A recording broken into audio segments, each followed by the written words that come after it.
80 টাকা ভাড়া, 80 টাকা। কত কত ভাড়া কত বলেন? একটু আগে তো আপনি বললেন যে 80 টাকা।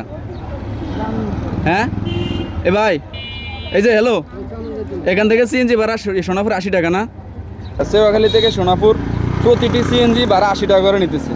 গত শনিবার ঈদ হয়েছে, আজকে শনিবার, প্রায় 8 দিন অতিক্রম হয়ে গিয়েছে। এখনও প্রতিটি সিএনজি 80 টাকা করে ভাড়া চাইতেছে পাবলিকের কাছ থেকে। এখান থেকে সোনাপুর ভাড়া হচ্ছে 50 টাকা, কিন্তু ওনারা প্রতিটি সিএনজি এখান থেকে 50 টাকার ভাড়া 80 টাকা করে চাইতেছে। এখন আমি ওনাকে জিজ্ঞাসা করছি, উনি একটু আগে বলেন উনি কয় টাকা বলছে ভাড়া? 80 টাকা বলছে। আপনি শুনছেন উনি কয় টাকা ভাড়া বলছে? 80 টাকা বলছে। এই যে প্রত্যেকটা লোক বলতেছে উনি 80 টাকা করে ভাড়া বলতেছে। এই যে এখন আবার গাড়ি থেকে নামতে বলতেছে। কেন নামবে বলেন? হ্যাঁ কেন আপনি 80 টাকা করে বললেন? ওনাদেরকে উঠেছেন না গাড়িতে? হ্যাঁ আমিও তো শুনছি। হ্যাঁ আচ্ছা ঠিক আছে, উনি 80 টাকা বলছে, তো আপনারা বলছেন যে 70 টাকা করে দিবেন, 70 টাকা করে উঠছে। হ্যাঁ তো এই হলো অবস্থা, দেখতেছেন আপনারা। ঠিক আছে, এই যে আপনারা এমন উল্টাপাল্টা করেন দেখে আবার সেনাবাহিনীরা আপনাদেরকে আবার ধরে। কত ভাড়া কত?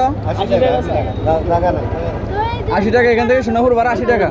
আপনি লোক কথা কই না, তো জায়গা নাই তো। না 80 টাকা কি জন্য ভাড়া? ওই যে 80 টাকা ভাড়া কি জন্য? এখান থেকে সোনাপুর ভাড়া 80 টাকা কি জন্য? বাবা আমি না 80 টাকা কি জন্য আপনি বলেন? 80 টাকা কি জন্য ভাড়া? কেন 80 টাকা ভাড়া নেবেন আপনি এখান থেকে? হ্যাঁ উঠেতেছি তো। আপনি এখান থেকে 80 টাকা ভাড়া কেন নেবেন? সেবাখালী থেকে সোনাপুর 80 টাকা ভাড়া। সোনাপুর থেকে সেবাখালী এবং সেবাখালী থেকে সোনাপুর প্রতিদিনের সিএনজি ভাড়া হচ্ছে 50 টাকা করে। কিন্তু আজকে ঈদের 8 দিন অতিবাহিত হয়ে গিয়েছে। গত শনিবারে ঈদুল আজহা অনুষ্ঠিত হয়েছে, আজকে হচ্ছে পরের শনিবার। 8 দিন অতিক্রম হয়ে যাওয়ার পরও এখন পর্যন্ত সিএনজি ড্রাইভাররা ভাড়া চাচ্ছে যাত্রীদের কাছ থেকে 80 টাকা করে। গতকালকে শুক্রবারে নাকি সিএনজির প্রতিটি ড্রাইভার ভাড়া নিয়েছে 100 টাকা করে। এই হচ্ছে সোনাপুর থেকে আলেকজান্ডার রোডে সিএনজি ড্রাইভারদের অবস্থা। প্রতিটি জায়গায় এইভাবে সিএনজি ড্রাইভাররা, আমি যতটুকু জানি বা খোঁজখবর নিয়েছি, এইভাবে অতিরিক্ত ভাড়া নিতেছে।